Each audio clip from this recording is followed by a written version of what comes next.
So we're past the pre-paving stuff. Now we're finally time to talk about what we're here to talk about, the construction. So we're going to talk mostly in the beginning about slip-form paving because it is the more complex and difficult to understand, but it's the most economical way of constructing concrete pavements of any significant scale. Now in the U.S., slip-form pavers are so readily available that we do everything that we can with them. And we do the smallest amount of hand placements possible. Now, it takes a while to get the contractor basis to be to that point where slip-form paving is so standard, but once you're to that point, you're producing very high volumes of concrete roadways, very, very uniformly, and at the lowest cost possible. So while I grab my agua sin gas, if anybody wants to write this down, I said it would be up here again. For those who weren't here for the first presentation start, all of the slides today are available at this website. It's a shared Google Drive, and I'm giving you the PowerPoints, not the PDFs. So anything you want to borrow and reuse or anything, it's readily available right there.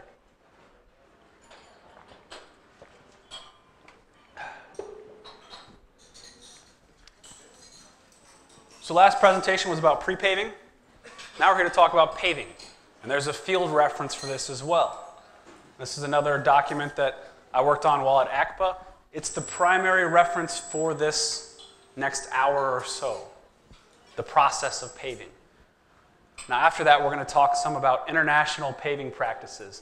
And you'll see that things aren't that different from place to place. I've got examples from Chile, from around South America, Central America, places as far away as South Africa, Kenya, Europe. All over the world, we're doing concrete pavement construction, and the general way by which we do it does not change that much. So we're past this point. We've started with whatever soil that God has blessed or cursed us with, possibly improved that or covered it up, or done something to get us to the point where we're ready to build the concrete pavement. So the first step to make that happen is producing the concrete. That starts with the person who is managing the stockpiles. A lot of the materials that we incorporate into the concrete, such as the cement and the admixtures, are very well controlled. They're in contained units, so they get measured out very, very uniformly and with high degree of precision. The aggregate that we use, though, is generally just sitting outside. So it's someone's responsibility to work that material, to make sure it has a uniform moisture content, and to constantly supply enough of that aggregate into hoppers, which will then get pulled from and weighed during the batching operation. So this stockpile management, this moving around of materials and maintaining a uniform moisture content is the responsibility of the loader operator. So they're constantly checking the supply of these hoppers and supplying more coarse and fine, so rock and sand. That position, that one job in this grand scheme of pavement construction is so important that ACPA has developed with our Federal Highway Administration another free training on best practices for handling aggregates for concrete paving. It's that critical of a thing. We have to make sure there's no clay inside the aggregate. We have to make sure they're as clean as possible, that they're as uniform as far as the gradation goes, every little detail. Again, we're so far along in this process of the very expensive task of building roads that to have things go wrong at this point undermines the entire process. So these people that are doing this position need their own training. So once we feed the aggregate and cement and everything else into our batching operation, we're mixing the concrete. Consistency is our primary goal. Just like the uniformity of the support, we're looking for uniformity and consistency batch to batch and within a batch. That way the concrete that we place will respond the same way throughout the paving operation. There's been many instances where I've had to help troubleshoot challenges in the field which were nothing more than one batch being too wet compared to the others. And if that happens and you're dragging a texture, which we'll get to, you're dragging a texture across the surface of the concrete, and all of a sudden the concrete becomes very, very high slump or wet, the texture digs in deeper. So uniformity, consistency, that's what we're working towards. We have two primary means of mixing the concrete. On the top, we see a central mixed or portable batch plant.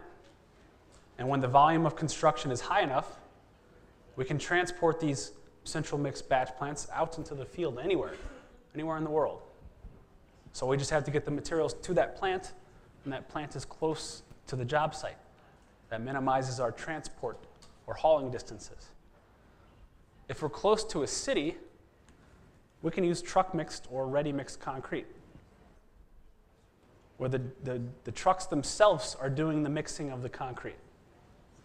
But you can only transport that so far. And there are differences in the mixing operations themselves between trucks mixed and central mixed. Truck mixed, we're adding our water, our admixtures, our water reducers all up front. We save a little bit of water towards the end to apply right before we place it in the field. But we mix the water and the admixtures, then the aggregate and the cement kind of go in together, and at last we have some water at the very end. For central mixed, which we're mixing in, there's one drum right here. So it's just like the drum on the back of a ready mix truck, but much larger, so we can get higher production rates. Into that drum, we continuously mix water. It's not all up front or at the end. We add our admixtures and our water reducers, same as we would for truck mixed, and our aggregate and cementitious are similar, but the water's slowly going in through the whole process. When it comes to hauling or delivery, we want to have a uniform rate of delivery. Uniformity is the name of the game for the contractor. If everything is uniform, then that means there's no deviations from the norm. It's those deviations from the norm, we call them gremlins in the US, the little problems that happen that cost the contractor money. And that's their risk. So everything is as uniform as possible. When you have trucks queuing up like this, the concrete that's going to be delivered in this first truck is going to be different than the concrete in that last truck. And when it's ready-mix trucks delivering, they'll end up adding more water to the system to try to make the slump match, because that's what the inspector in the field is looking at, is slump more than anything. And that's time dependent. So this last truck gets there 30 minutes later than he should have, puts some more water into the system, gets the slump where the inspector is looking for it to be. But what he's done is change the water to cement ratio, which changes the strength of the concrete and its durability. That's non-uniformity in the process. So keeping things as uniform as possible gives us the best end result. Some methods of transport. If we're using central mixed concrete, so here's our drum disposing concrete right into this end dump truck, we're mixing very large volumes. So this end dump truck will just lift up, and concrete will come out the back. Now we've devised different methods of transport because of the limitations in construction in the field. If you're using an end dump truck, you either have to dump that right in front of the paving or have some other conveying device move it to the side to get it in front of the paving. If you use a side dump truck like we see here in the middle, it just dumps to the side instead of out the back end. Now we can have a haul road that goes in one direction. All the trucks will enter in, side dump, and continue on. The next truck comes in right behind it in the queue. So there's all these little logistical things based on space limitations that might change the contractor that wins the low bid because this contractor had this equipment. So it's not as simple as just letting the project. There's all these other parts that move. We might use an agitating truck, or an agitor for short. It's not a ready-mix truck, but it has paddle mixer in there. So there's a shaft that rotates and paddles off of that helps extend the transportation time, the delivery time, before that concrete starts to set up. Or we might use ready-mix trucks. Those are the most common that we see in the US. Now, generally, you have about 30 minutes to deliver and place the concrete. That's a pretty small window, especially when we're talking about very large projects. And if they're at any distance from a city, or if it's like it was this morning at 8 a.m. in Santiago and there's traffic. So those agitator paddles can extend that delivery time to about 90 minutes, as can the use of some retarding admixtures. They just slow down the hydration, give us more time to deliver. Delivery time also depends on the ambient temperature. You need to make sure you have enough trucks to supply the paving operation. So that's another one of those simple web tools that ACPA has. It's a rate of delivery calculator. So based on the forward speed of paving that you're intending to have, you need to match the supply of concrete to that, which is dependent on the thickness of the pavement and its width, and the volume of the delivery trucks themselves.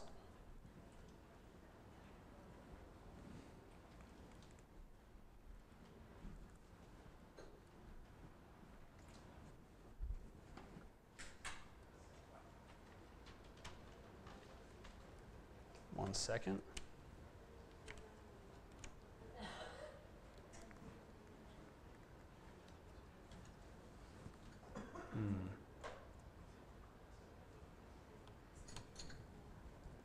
Presentation seems to have frozen.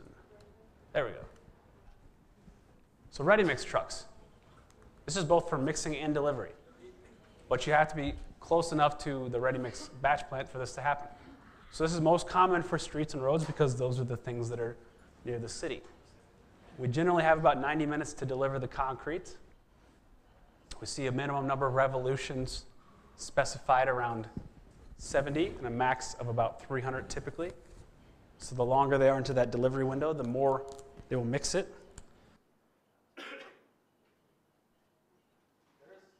There is a slump meter inside of the back of the ready mix truck, which gives the driver an estimate within about 13 millimeters of the slump of that concrete.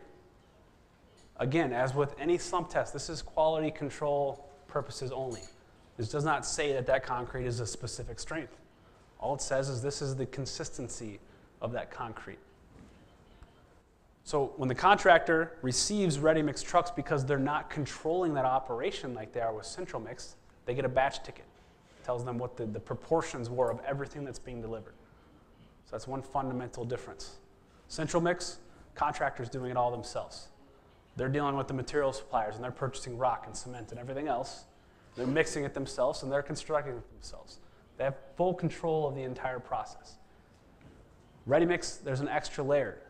There's the delivery of the ready mix and supply of it from the ready mix supplier, which adds another component of liability and whose fault is it when something goes wrong. So these batch tickets are some sort of evidence about what was delivered. The challenge is from the contractor's perspective, you never know how much water the ready mix driver added during transport. He may have seen that slump meter go down, and it's not the slump they're looking for, and he's stuck in traffic. Just hop out, go to the back, add a little bit more water.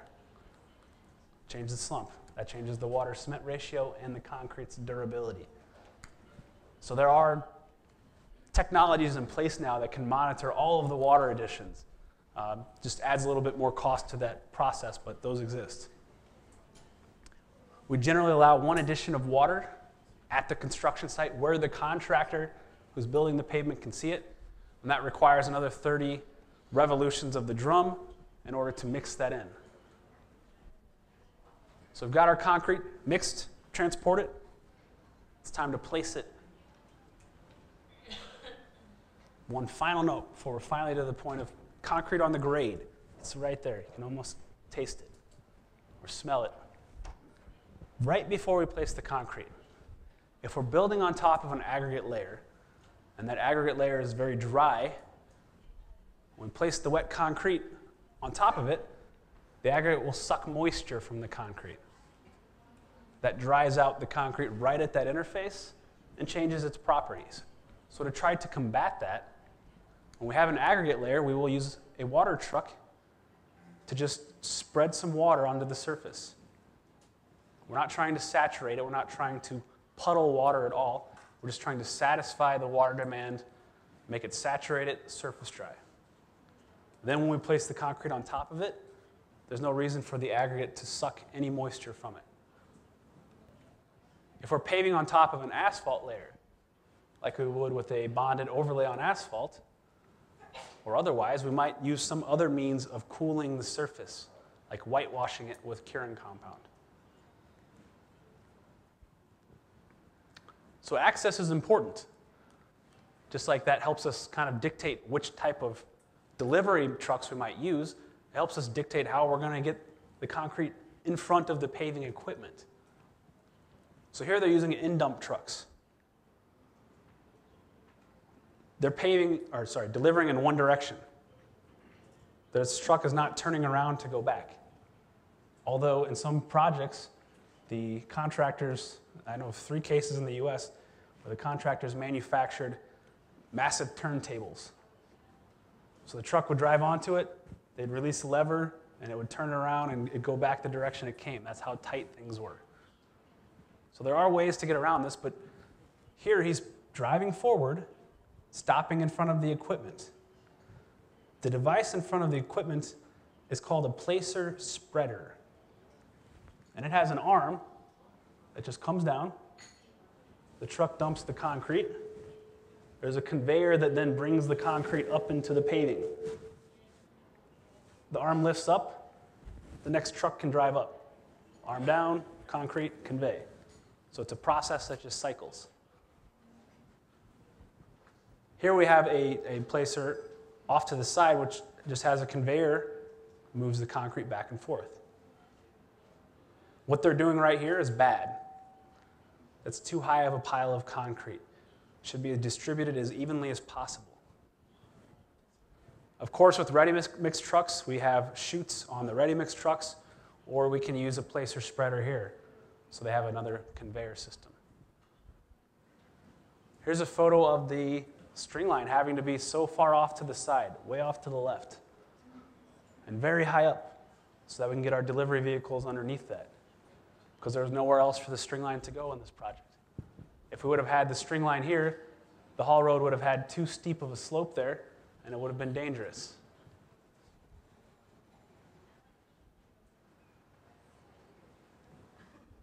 If necessary, and especially if you're not using dowel bars like in Chile, you can just deliver right in front of the paver.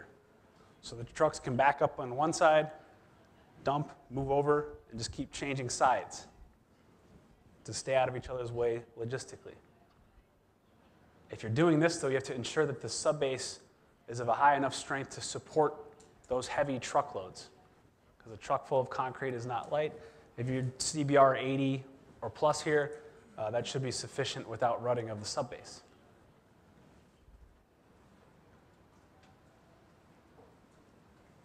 So here we have a case where we have pre-placed dowel bars on an asphalt subbase, so we can't just drive back into that. We have to deliver to the side. That's much of the reason why in the US we've developed so many different delivery methods, the widespread use of dowel bars. Again, if at any point you have any questions, it's going to be difficult to go back 60 slides, so speak up if you have any sort of questions. This is improper placement. When we have these mounds of concrete, the paver has to somehow push that to the side, distribute it. Now, I understand the translator spoke to me during the break. We call this a head of concrete right in front of the paver. That does not translate well. It's just the supply of concrete to the paving equipment itself. At the very end of today, we'll talk about innovations in construction. And one of the newest that we have is real-time smoothness. So everyone's always interested in building smooth roadways. With the concrete road, part of the challenge is once I partition that into joints, into slabs, and they start to curl, whose fault is the curl if that adds significantly to the roughness?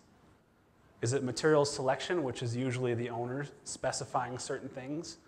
Is it the contractor and the construction environment? Is it the joint spacing itself? Because there is a relationship between joint spacing and roughness. So it becomes a very challenging problem to try to assign who's at risk there. So we've developed a real-time smoothness, and immediately after the slip form pan, as soon as the contractor is done building that shape, we're getting a feedback of what the smoothness is as they've built it. And this is giving us new insight into the impact of construction processes. This, right here, is one of the biggest contributors to roughness in concrete pavement construction with slip-form equipment. Because the slip-form paver, it's running on tracks, Caterpillar tracks, it's moving forward. If it hits a big wall of concrete, it has to spread that. It pushes back against it, and it almost lifts the paver up just a little bit as it tries to fight over the top of that mound. It seems like a small thing, but every little thing like this, contractors are realizing makes a difference. We need to have that spread as uniformly as possible before it goes into the paver. A few notes on fixed form paving. Much less complex, and we'll get back to slip forming. Much less complex. You can use a roller screed like this, single tube. You can use a truss screed like this. In this particular example, we're doing the same thing. We're supplying the concrete. We have a wooden form on the outside here, existing concrete laying on the inside, supplying concrete, leveling it off, and somehow it's striking it smooth. The single tube screed, it's just a cylinder of steel. Bring it out into the field. We fill it with water to give it some weight, so it pushes down on the concrete. And this gentleman on the background has a little throttle. And when he pulls that throttle, there's a little engine that spins it away from him. So it's constantly spinning in the other direction, which is why they're fighting to pull it back. You'll see that in the photos. This is a good, inexpensive way. This piece of equipment can transport anywhere. It's relatively lightweight when it's empty. This project right there was one I was on in Kansas. That's a roundabout right off the interstate.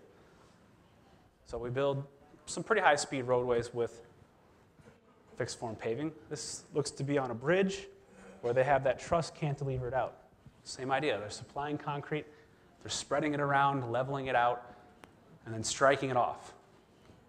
So these sort of screeds and trusses are good for very odd, complex areas. We would not be able to get a slip-form paver very easily into this space unless it's a sidewalk paver. It uses external vibration. There's either someone manually vibrating, I think we see that in the next slide, or this truss itself is shaking to provide some sort of vibrational energy that then makes the concrete temporarily fluid, so it consolidates itself. That's good up to a thickness of about 20 centimeters. There is larger equipment that we can use in a fixed form capacity. This example, it looks like they put in the curb and gutter, and they're using a bridge deck paver, a bidwell. So it's not slip forming, it's still using the gutters, those curbs, to contain the concrete when it's liquid. But this is a device that's common to see on top of bridge deck paving. Same idea. They're supplying concrete, and this moves back and forth with a roller screed to finish the surface. These are particularly useful if you have an arc or some odd shape you're trying to build into the system. Like I think one of the examples I have in South Africa, later, they have a road that they built with a negative curvature so that it serves as a ditch. They had so many problems with erosion in this mountainous area that they decided the traffic is so low, we can afford concrete. We're going to build it with concrete because that's erosion resistant compared to this emulsion asphalt and earth that we otherwise have. So they built a ditch into the road to help bring water down the mountainside.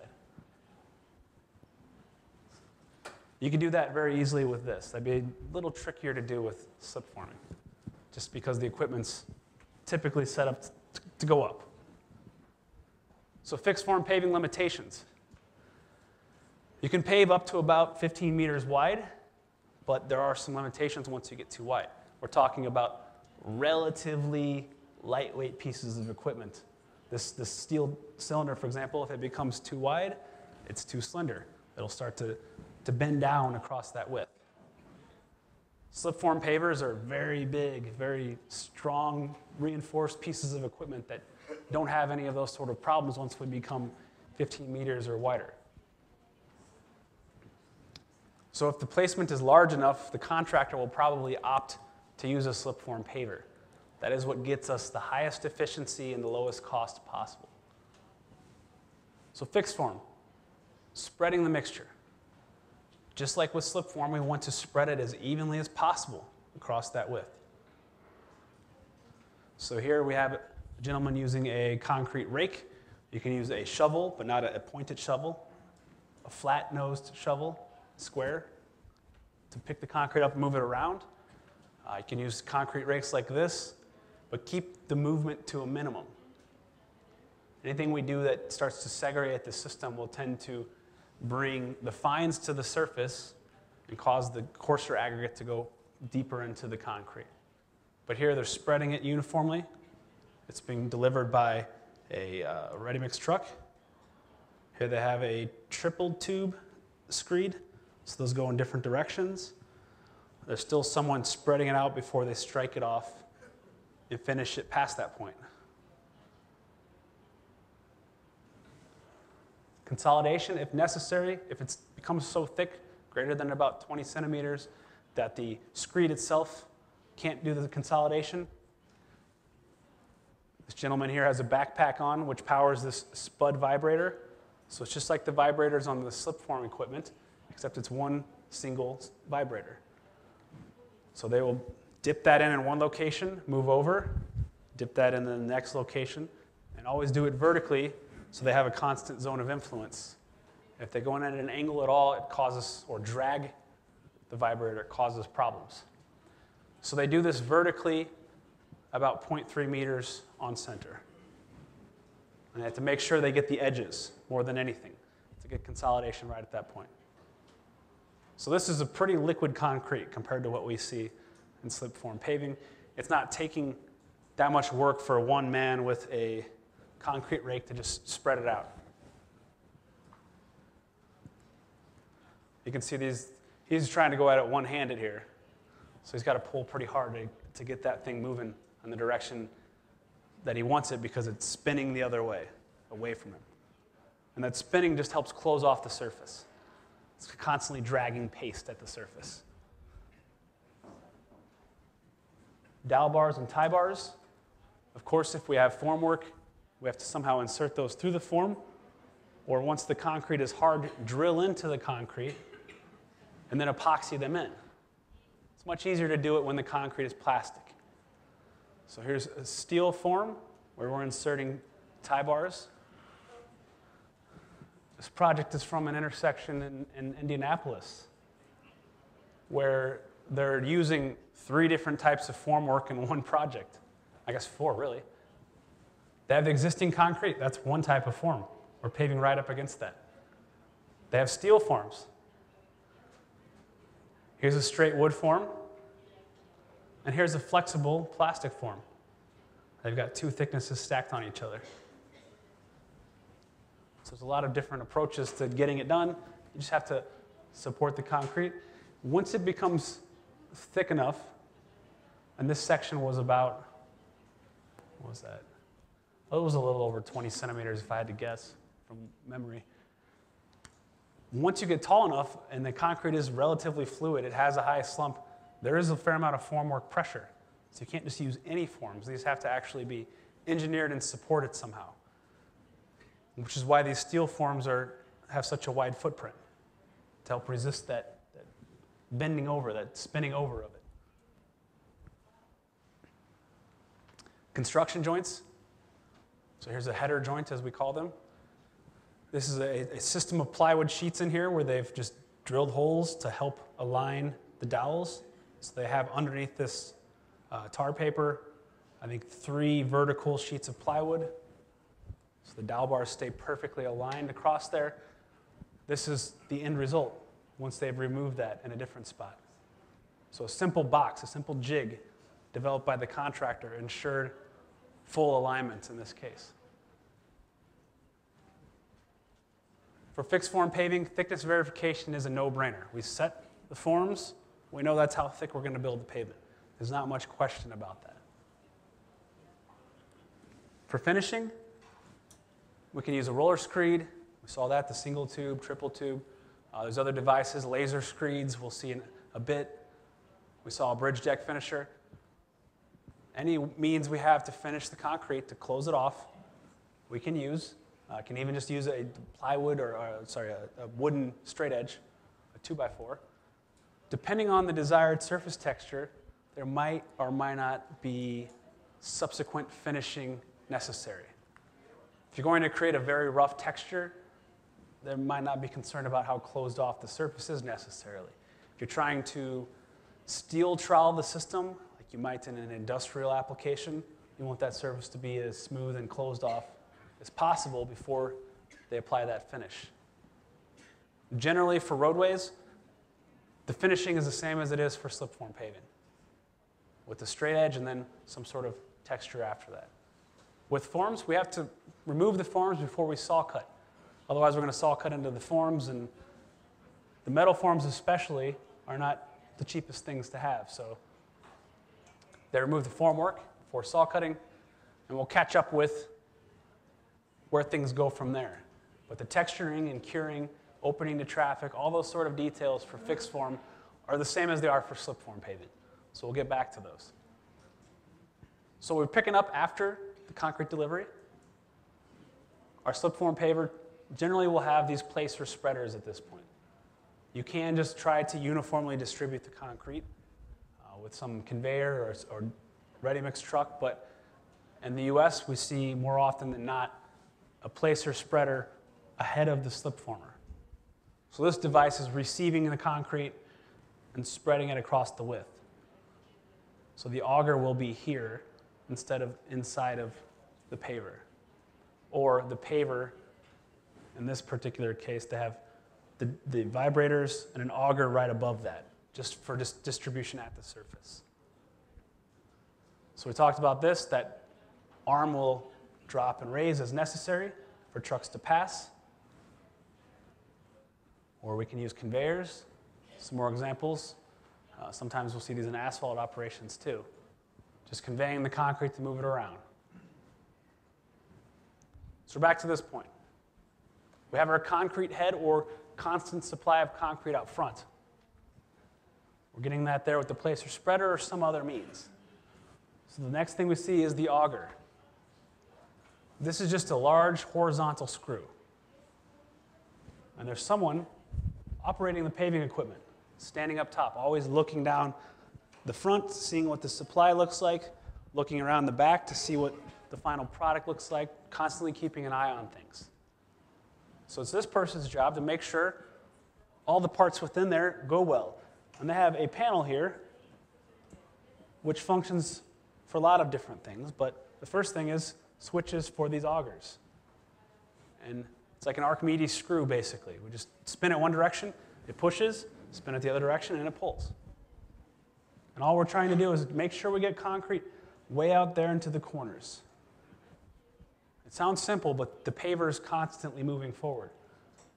So this person's job is very stressful in that they're always looking there, looking out the back to see what the result was, coming back up front to make sure they push a little more concrete here or there. But their goal is to get a uniform supply of concrete across that width. Sometimes, it's not as common as the auger, we'll see a plow used. And we'll see that in one of the videos coming up.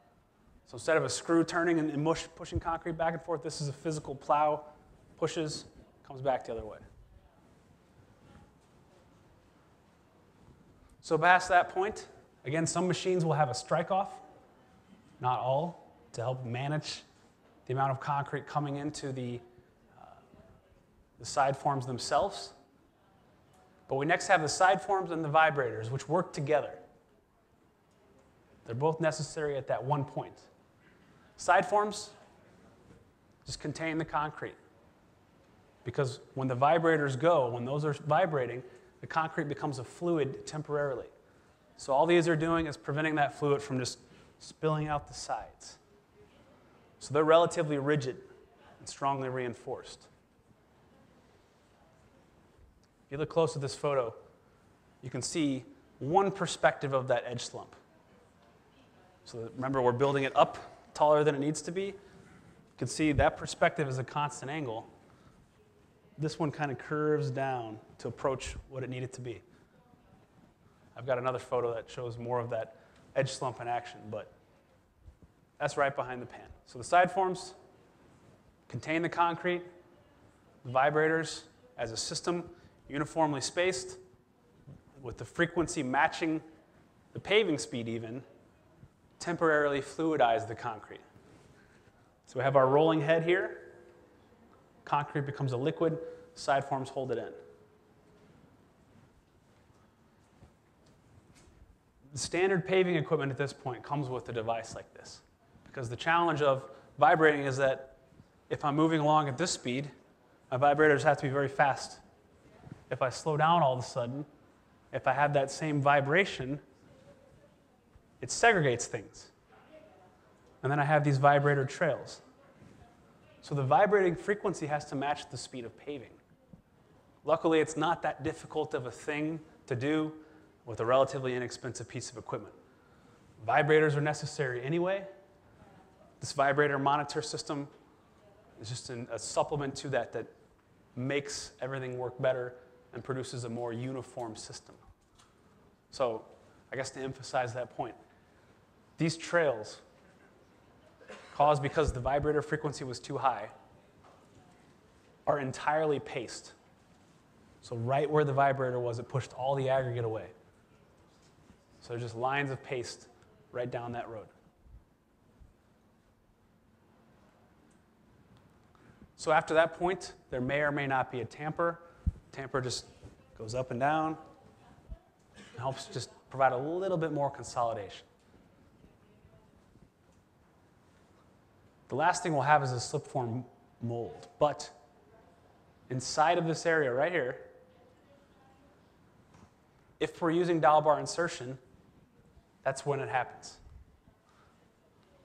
So I understand dowel bars aren't too common, but you might find this a novel idea if nothing else. So because of the limitations of delivery and the challenges with placing the steel ahead of time, it's also cost-driven. It's much easier to transport this pallet of round dowels stacked like that than dowels in big baskets. So we'll have dowels delivered in baskets, in bundles. Those get dropped at a regular frequency. On the slipform equipment then, there's a crane, which does nothing but picks up these baskets. Sorry, I keep saying baskets. Bundles of dowels. They're not in baskets. These bundles of dowels. It picks those up and brings them to where the dowel bar inserter is. So the slipform paving is constantly progressing. If we were to insert dowel bars at the same speed, we would have to drag it. So this piece of equipment, this part of the equipment, disengages from the slipformer. The paving equipment continues to move. This device stops, sits down on the surface, does its thing, and then picks up and catches up. So it has a system of pulleys and chains that make all of that happen. But when it's sitting on the surface, when it's temporarily disengaged, it's compressing, confining the surface just enough. Those bundles of dowels got cut. And there's a cartridge system that feeds them through. And when one of these passes by, a hole like this, it just drops in. So at that point, there's a dowel sitting in a hole. We then have this I-beam. It's a vibrating beam across the top. You can see part of it there. You can kind of see it here. That has forks, 4 of them attached to it. So these 4 forks go down, engage the round dowel. That beam vibrates, and it vibrates them down to the required depth. The required depth being this distance right here. From the point where the dowel will be fully engaged, the apex there, the top, to the full depth of insertion. So it's that simple. Supply the dowel bar, push it down, vibrate back out. So in the end, the system gets closed up due to the vibration, about like this. and it's enough that the pan then will close the rest of the way. It's a very cost-efficient way of building doweled concrete pavements. And we've found through experience that while there needs to be a very well-graded concrete for all of this sort of vibration and placement and vibration back out to work correctly, the alignment that we get with these systems is actually better than with baskets. With baskets, if there's any skew to that system at all, every single dowel is skewed. If it tilts forward at all. In this system, every single dowel is independent of the next. So you end up, if anything, with systematic errors of the third dowel in was always just a little too tweaked. And when it comes to the performance side of things, having one or two dowels in one joint misaligned does not cause any sort of locking or problem. It's when the whole system is skewed. So we found this to be a very cost-effective and efficient system. And in the US, that gives us direct access right in front of the paving, which we wouldn't otherwise have. So we've gone through the auger, all the other parts, the vibrators, the side forms. If you look close here, you'll see more of that edge slump happening. It looks a little bit thicker here than it is just a little bit past that. Happens very quickly. You can see here they're making a utility channel, the photo on the left. We can slip form very wide and thin too. We just change the mixture, we change the equipment, but we can make concrete stand up very, very tall. So this final form, this one that creates that angle, that pitch there, and that angle in, also pinches the concrete in just a little bit in every direction. So the side forms are pretty much parallel. This tapers in just enough to apply a final compression or final consolidation on the concrete. Any sort of cross slope or crown or anything else that we build into this is going to be built into it by the pan. When the concrete goes through the side forms and the vibrators, it's just fluid. We can't build a shape into it. So this is our final step of, if the concrete was found a uniform height because it was fluidized, the pan pushes it back up to create the crown in the middle. Confines it just enough for that to happen.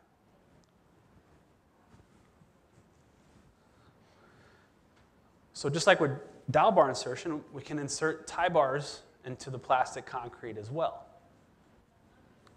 It can be a relatively, and this is if we're paving more than one lane at a time, so we're paving 2 or more lanes at once. It can be relatively simple. The photo is on the bottom right. Someone would just sit in one of these chairs and manually place a tie bar into this wheel or this other cross device, and that just moves at the right speed with the paver to push it down into the pavement. And they get spaced correctly based on that circumference, that quarter circumference. That's a relatively low-tech way of doing it. If we're inserting tie bars into the side of the paving, the low-tech way of doing that is to just bend over and push one in. If that's a construction joint, someone can just physically bend over and push it in. And if you make the tie bars the same length as the tie bar spacing, once they push one in, they take the next one, set it next to that, rotate it, and push that one in. Because then the spacing matches the length. It's a very, very automated process then for labor to do that. This is a little bit more high tech. The benefit of this is that it confines the concrete.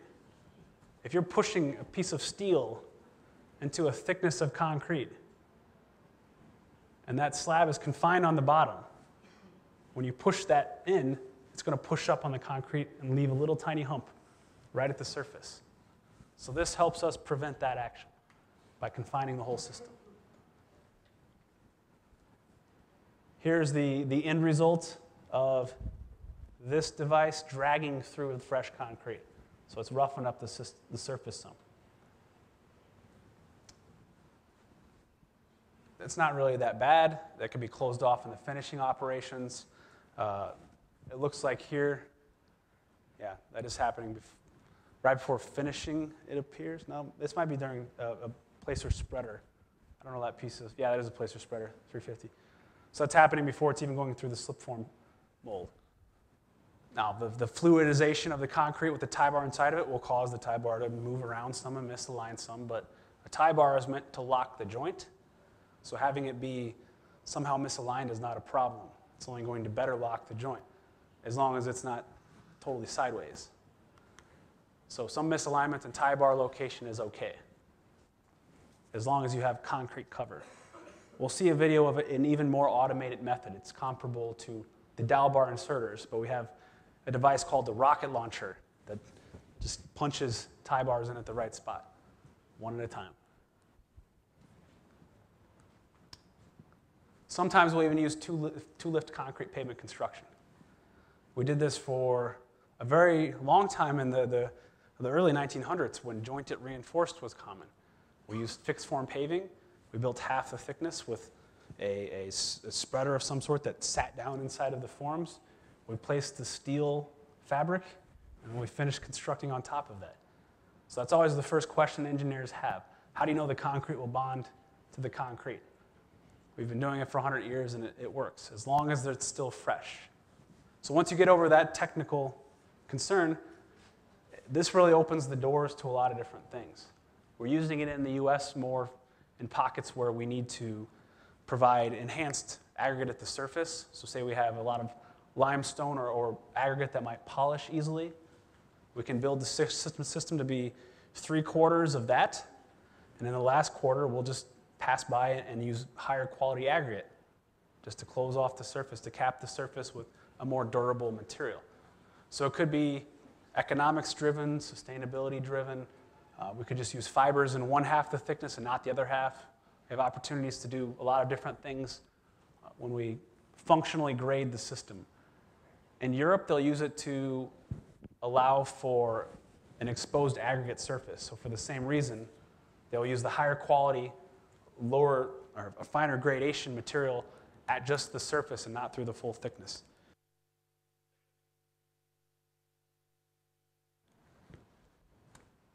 This adds a lot of logistical problems, though, because you're supplying two different types of concrete to two different slip-form paving machines. So they have one placer spreader, one slip, two slip. This one has the rocket launchers on it, so I can see they're paving 3 lanes wide because they have 2 of those across that width. So they're building 3 slabs wide. And they got texture cure behind that.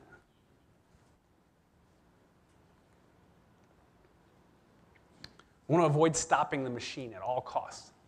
It's much better to make very, very slow progress than to stop. If the system stops, you're going to introduce a little tiny hump at that point. It's nothing that you can do to stop it. It's just part of the process. So slowing down is good. Stopping altogether, it will inherently make some sort of roughness. So I mentioned that before. We have this real-time smoothness. That's these GSIs, Gameco Smoothness Indicators. That's one brand of that, right behind the paver, even before we've applied this burlap texture. So as soon as that concrete goes to the pan, the paving equipment knows exactly how smooth it is, and they can change the process to make it as smooth as possible in real time.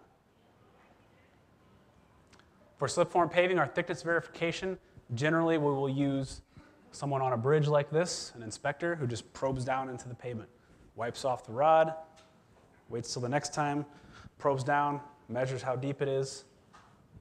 That's the easiest way to do it. Otherwise, you might use something like this magnetic imaging tool.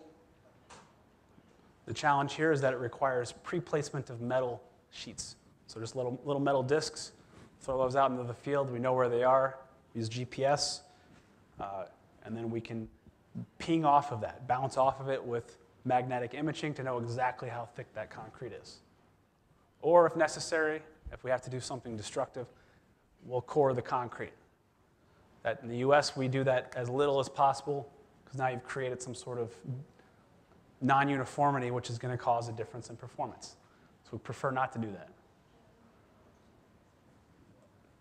When it comes to finishing, ideally, there is no finishing.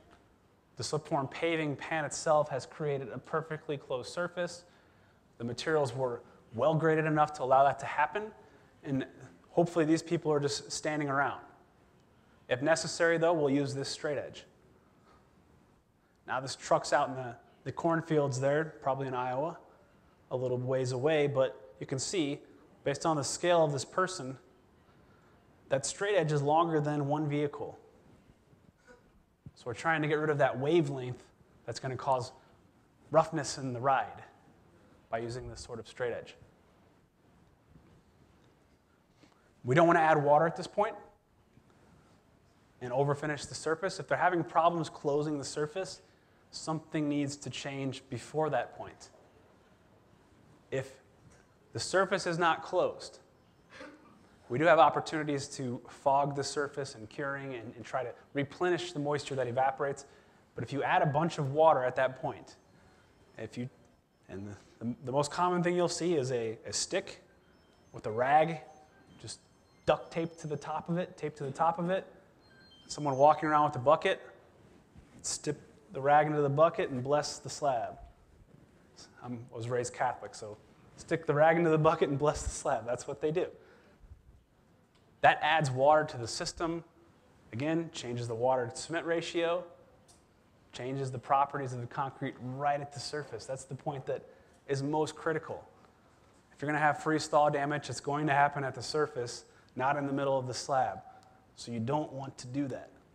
No adding of water at the surface. Some more photos of finishing, so we can see those. If you're paving several lanes wide, the handles will become very, very long on those straight edges. Now we see here a very large drop-off on that edge.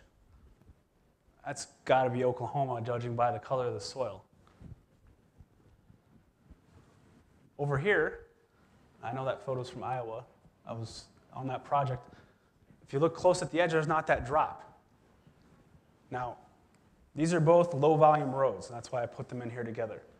They're out in the farm fields, not that much traffic. They're both going to have dirt or gravel shoulders. What happens in service when you have this large drop-off, the dirt or the gravel starts to move away from the edge. Vehicles fall off of that drop-off if there's any sort of lip, 25 millimeters or more, and they're going very fast. They fall off of that edge, and a lot of the accidents that happen are from people overcorrecting. Instead of slowly guiding themselves back up at a point where the shoulder comes back up to the pavement, slowly, they just do that. They overreact, they go into other traffic, or they spin around and flip over. So we've devised this safety edge, which is just a fillet. So as the shoulder starts to move away from the concrete slab itself, that problem is less because they have this nice transition back onto the slab. So we're seeing that applied. Our Federal Highway Administration was a big pusher in this on lower volume roadways. We're doing it on asphalt and concrete pavements. It's no harder for them to build this into the pavement than it is to make the edge perfectly straight. In fact, if that's the outside edge, having this helps with the slump. So it's minor detail, huge safety impacts. Texturing methods. We have a lot of different methods that we can use depending on what your requirements are, more for speed and friction than anything else. We will almost always start with the burlap drag. It's typical anywhere in the US, Canada, see it in Mexico too. So North America. This is just a sheet of burlap fabric. It's weighted down a little bit with some sand in there, and they're keeping it moist so it doesn't pull moisture from the surface. But this just drags across the surface and creates a nice micro texture. Next most abrasive, next step forward is probably a broom texture. It's just a stiff, bristled broom. Drag that back across the pavement, creates just a little bit rougher of a surface. So I had the burlap out front here. This is what the broom texture looks like behind it. The next most aggressive texture is an AstroTurf drag. So we take AstroTurf, the green artificial turf that you'll see on football fields. We'd flip it upside down, put some weight on top of it, and drag it across the surface. And it roughens up the surface just a little bit more than the other two methods so far. In the middle here, they've left out a blank out. That's a holiday so that they can stripe. And the stripes will stick to the concrete. So that's in between lanes. Next most aggressive is tining. We can do either transverse or longitudinal.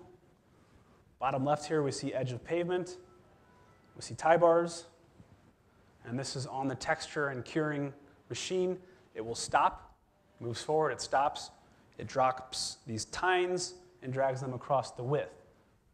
The tines are just little metal bars spaced at whatever spacing is required by the specification.